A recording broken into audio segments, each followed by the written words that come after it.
नमस्कार, मैं हूं अंजलि और आप देख रहे हैं रफ्तार टुडे।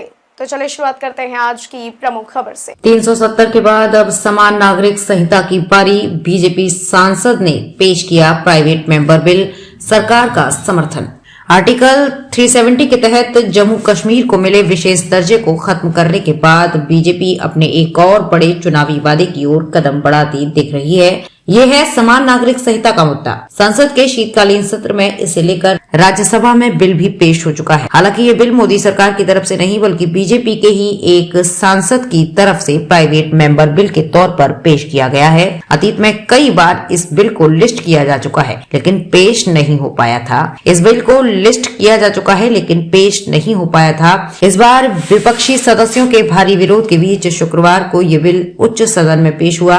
बीजेपी शासित कुछ राज्यों में इसे लागू करने की संभावना तलाशने के लिए पहले ही कमेटियां बन चुकी हैं। गृह मंत्री अमित शाह ने भी हाल में टाइम्स नाउ समिट में कहा था कि मोदी सरकार समान नागरिक संहिता को लेकर गंभीर है, लेकिन सभी पक्षों से व्यापक विचार विमर्श के बाद ही इस पर फैसला होगा। बीजेपी के राज्यसभा सांसद किरोड़ी लाल मीणा ने भारत में यूनिफॉर्म सिविल कोड करने के प्रावधानों वाले प्राइवेट मेंबर बिल को विपक्ष के विरोध के बीच सदन में पेश किया। विपक्षी सदस्यों के विरोध पर सरकार ने मीणा को समर्थन करते हुए कहा कि बिल पेश करना उनका अधिकार है। जब विपक्ष ने बिल को वापस लेने की मांग की तो राज्यसभा चेयरमैन जगदीप धनखड़ ने उस पर वोटिंग करा दी। ध्वनिमत में बिल पेश करने के पक्ष में 63 वोट पड़े जबकि विरोध में 23 वोट। उस समय राज्यसभा में कई सांसद अनुपस्थित थे, खासकर विपक्षी कांग्रेस, टीएमसी और आम आदमी पार्टी के कई सदस्य मौजूद नहीं थे। इस दौरान राज्यसभा में सदन के नेता पीयूष गोयल ने मीणा के कदम का बचाव करते हुए कहा कि इस विषय पर चर्चा तो होने दीजिए। समान नागरिक संहिता को लागू करने से